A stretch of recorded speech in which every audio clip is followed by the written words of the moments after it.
Hello students, this is chapter 4th of civics, the parliament of history. We will discuss here about the parliament of India.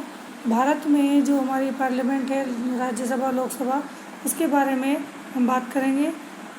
Introduction देखेंगे सबसे पहले. The parliament of India is set up similarly to the British parliament. The Indian parliament controls the government of India. So, in this lesson, you will learn about the parliament system of India in detail. हमारी जो parliament है वो British parliament की तरह ही बनाई हुई है, क्योंकि हमारे यहाँ पर पहले अंग्रेज़ों का शासन था और उसी सिस्टम के अकॉर्डिंग हम उसको अच्छे से समझ चुके थे, इसीलिए हमने उस सिस्टम को अपनाया है. भारतीय जो पार्लियामेंट या भारतीय संसद जो है वो पूरे सरकार को कंट्रोल करती है, और यही रीज़न है कि इस चैप्टर में हम उसके बारे में डिटेल में पढ़ेंगे. First topic is parliament. The legislature of India frames the laws and describes by officials.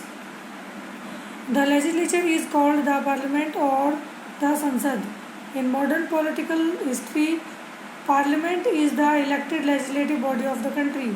Legislature of India frames the law and describe the official, मतलब सरकार जो है किस तरह से जो कानून बनते हैं सरकार के, वो सारे कानून जो है वो पार्लियामेंट के द्वारा बनाए जाते हैं, और उसको कौन एग्जीक्यूट करेगा या कौन उसको फॉलो करवाएगा, वो सारी चीज़ें जो है वो पार्लियामेंट डिसाइड करती है.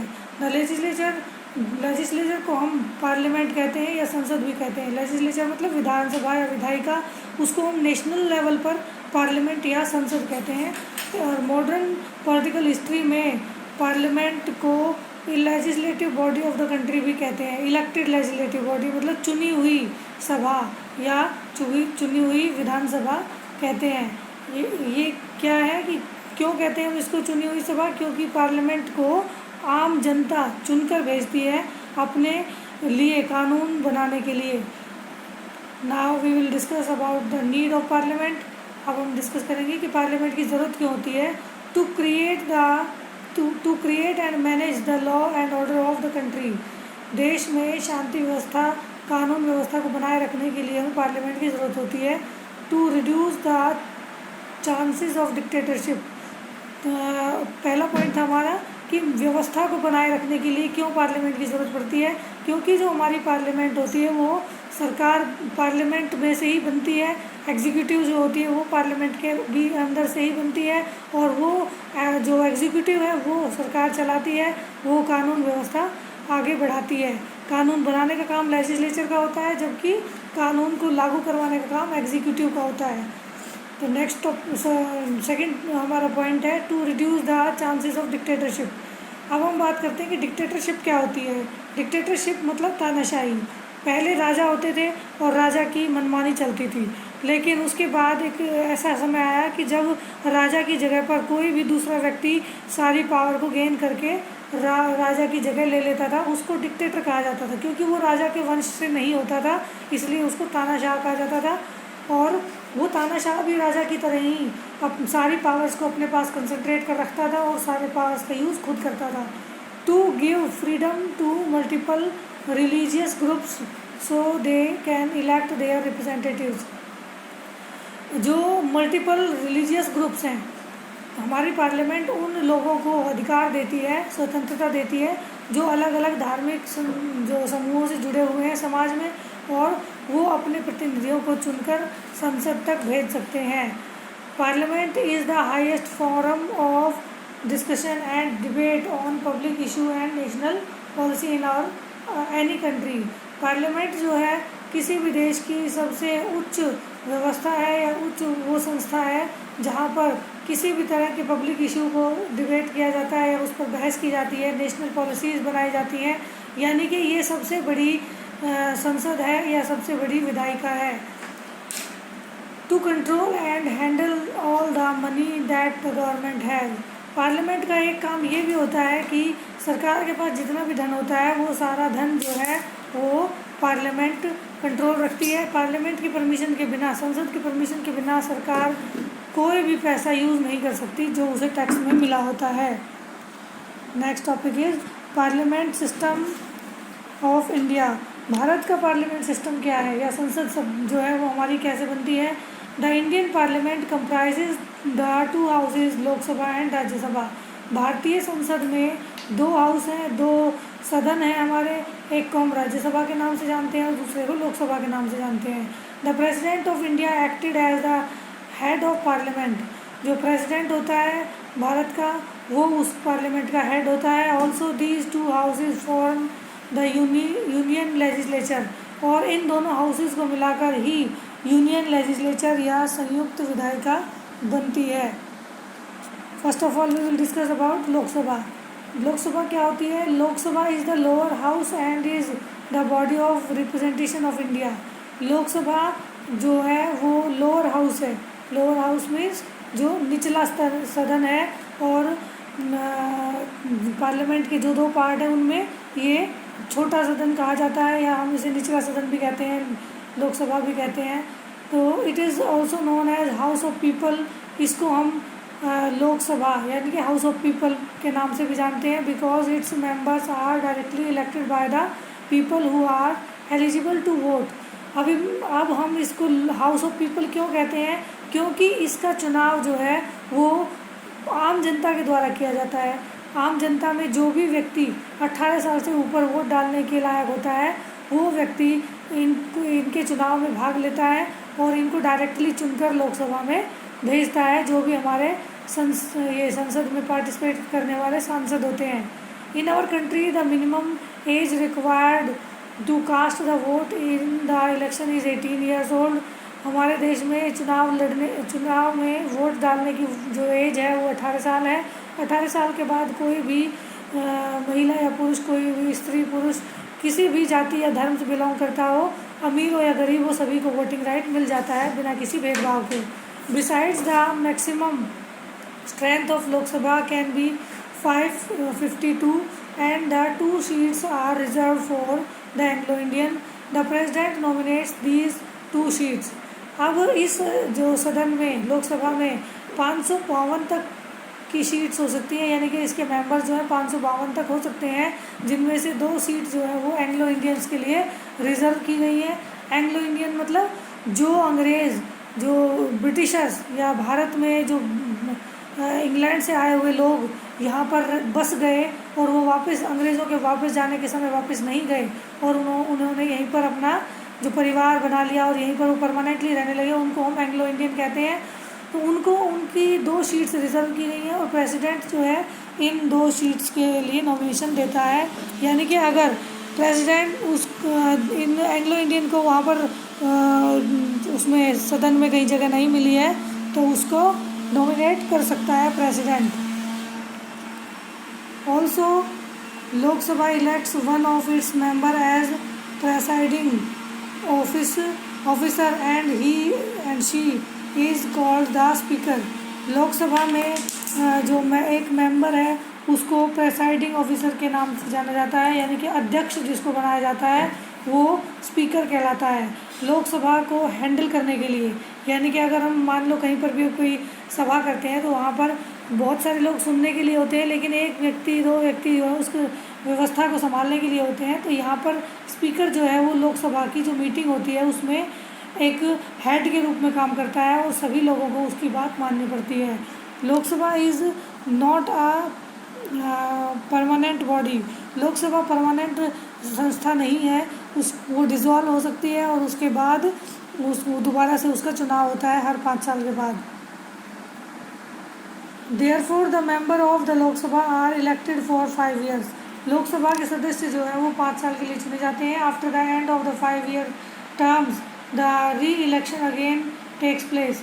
जब लोकसभा के 5 साल पूरे हो जाते हैं तो 5 साल के बाद दोबारा से इलेक्शन होता है और दोबारा से नए मेंबर्स चुनकर वापस लोकसभा में पहुंच जाते हैं। The political party who secures majority seats 272+ in Lok Sabha gave the name of its leader to the president to appoint prime minister. और जब चुनाव होता है तो उसमें जो पार्टी, जिस पार्टी की 272+ में सीट्स होती हैं, यानी कि जो मेजॉरिटी में होती है, आधे से ज़्यादा सीट्स जिसके पास होती हैं, वो पार्टी अपने लीडर का नाम प्रेसिडेंट के पास भेजती है और उसको प्राइम मिनिस्टर बनाने के लिए कहती है। Eligibility, the minimum qualification age for becoming the member of Lok Sabha is 25 years. Lok Sabha का सदस्य बनने के लिए 25 साल की उम्र ज़रूरी है। ही or she must be a citizen of India. कोई भी व्यक्ति, चाहे वो स्त्री है या पुरुष है, यदि वो 25 साल का है और उसके साथ साथ वो भारत का नागरिक भी है तो वो लोकसभा का इलेक्शन लड़ सकता है। He she must be a voter for any parliamentary constituency in India. Bharat के किसी भी हिस्से में उसका कॉन्स्टिट्यूएंसी यानी कि जो लोकसभा क्षेत्र होता है उसमें नाम होना चाहिए वोटर्स में, और वो वोट डालने की कंडीशंस में होना चाहिए। ही or she should not hold any office of profit. ऐसा व्यक्ति जो प्रॉफिट के पद पर है, मतलब जिसको लाभ का पद मिला हुआ है, सरकारी नौकरी है या कुछ इस तरह का बड़ा पद मिला हुआ है, तो वो उस पर रहते हुए इलेक्शन नहीं लड़ सकता। उसको वो त्यागपत्र देना पड़ता है इलेक्शन लड़ने के लिए। ही or she should not be violent और बैंकक्रप्ट। वो व्यक्ति जो हिंसक है यानी कि जो अपराधी है, मारकाट करता है या किसी भी तरह की हिंसा करता है, उसको किसी भी तरह का अपराधी है उसको वो इलेक्शन नहीं लड़ सकता। और बैंकक्रप्ट, दिवालिया, मतलब जिसके पास कुछ भी नहीं है एज ए सिक्योरिटी के रूप में, तो जो दिवालिया है, जिसके पास सब कुछ उसने ख़त्म हो गया उसका, ऐसे व्यक्ति को भी इलेक्शन लड़ने की परमिशन नहीं होती है। ही or she should possesses all those qualifications prescribed by the parliament from time to time। और उसके अलावा उसकी क्वालिफ़िकेशंस जो है वो सारी पार्लियामेंट के पास टाइम टू टाइम जानी चाहिए, यानी कि कोई भी ऐसी कंडीशन ना हो जहाँ पर पार्लियामेंट या संसद के अन्य सदस्य उस पर ऑब्जेक्शन उठा। Rajya Sabha is the upper house and is the council of state. Rajya Sabha, इसके नाम से ही पता चलता है कि राज्यों की सभा, यानी कि इसमें हर स्टेट के कुछ मेंबर्स वहाँ पर आते हैं, उनको अपने अपने स्टेट से भेजा जाता है और उसको अपर हाउस के नाम से जाना जाता है, उच्च सदन के नाम से जाना जाता है। The member of Rajya Sabha are not elected directly by people. Rajya Sabha के सदस्य जो हैं वो डायरेक्टली जनता के द्वारा नहीं चुने जाते। They are elected indirectly by legislative assemblies of the various states. जैसे लोकसभा के इलेक्शन होते हैं उस तरह से राज्यसभा के इलेक्शन नहीं होते और उनको जनता नहीं चुनती, बल्कि जनता के द्वारा चुनी हुई जो लेजिस्लेटिव असेंबली विधानसभाएं होती हैं हर स्टेट की, वो विधानसभाएं उनका चुनाव करके भेजती हैं। The total number of Rajya Sabha is 250, out of which 238 members represent the state and union territories. Total जो नंबर है राज्यसभा का वो 250 है, 250 है, और इसमें से 238 मेंबर जो हैं वो अलग अलग स्टेट और यूनियन टेरिटरी से बिलोंग करते हैं, यानी कि हर राज्य से कुछ न कुछ परसेंटेज जो है लोगों का, सदस्यों का वहाँ भेजा जाता है। यूनियन टेरिटरीज से भी लोग आते हैं, सदस्य आते हैं, मेंबर्स चुने जाते हैं। In addition the president nominates 12 member of to the Rajya Sabha. इसके अलावा जो 12 सदस्य बचते हैं उनका नॉमिनेशन, उनकी नियुक्ति जो है वो प्रेसिडेंट करता है। The member of Rajya Sabha are elected for the term of 6 years. जो ये 12 सदस्य चुने जाते हैं ये किसी खास क्षेत्र में विशेष योगदान देने के लिए चुने जाते हैं। जैसे अगर लिटरेचर में, साहित्य में किसी ने अच्छा काम किया है, कोई अच्छा राइटर है, कोई अच्छा पोएट है, या कोई अच्छा समाज सेवक है, या कोई अच्छा पत्रकार है, किसी को भी जो प्रेसिडेंट जो है वो नॉमिनेट कर सकता है। कोई खिलाड़ी भी हो सकता है और कोई कलाकार भी हो सकता है। द मेंबर ऑफ जो राज्यसभा के जो मेंबर्स हैं वो 6 साल के लिए चुने जाते हैं। It is a permanent body where 1/3 of its member retire after every 2 years. Rajya Sabha एक परमानेंट बॉडी है या एक परमानेंट संस्था है जिसमें हर 2 साल के बाद 1/3 सदस्य जो है रिटायर हो जाते हैं, यानी कि पूरी तरह से डिज़ोल्व नहीं होती। इसके 1/3 सदस्य जो है हर 2 साल में रिटायर होते रहते हैं, तो टर्न वाइज उनकी तैनाती रहती है और 6 साल का इसका टाइम पीरियड है। Besides every state is allotted a certain number for electing Rajya Sabha members. Her state को अपनी पॉपुलेशन या साइज़ के अकॉर्डिंग स्टेट मेंबर्स चुनकर भेजने का अधिकार दिया जाता है। States with a high population and a large area like UP have more representation than small states like Goa. Goa छोटा स्टेट है जबकि यूपी एक बड़ा स्टेट है, तो गोवा की पॉपुलेशन और उसके साइज़ के अकॉर्डिंग उसको कम सदस्य चुनकर भेजने होते हैं, जबकि यूपी जो कि उत्तर प्रदेश काफ़ी बड़ा स्टेट है और उसमें पॉपुलेशन भी ज़्यादा है, इसलिए वहाँ से ज़्यादा सदस्य चुनकर भेजे जाते हैं राज्यसभा में। एलिजिबिलिटी, योग्यता क्या होती है एक राज्यसभा मेंबर की?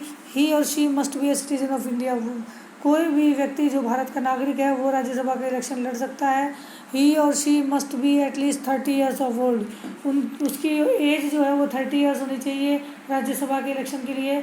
ही or she must have their name present on the voters list, और उनका नाम भी वोटर लिस्ट में होना चाहिए जो भी सदस्य इलेक्शन लड़ने के लिए तैयार है।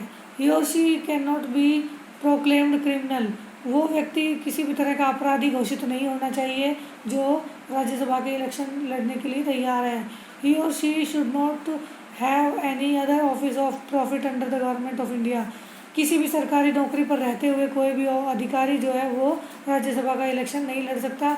ही or she should not be bankrupt.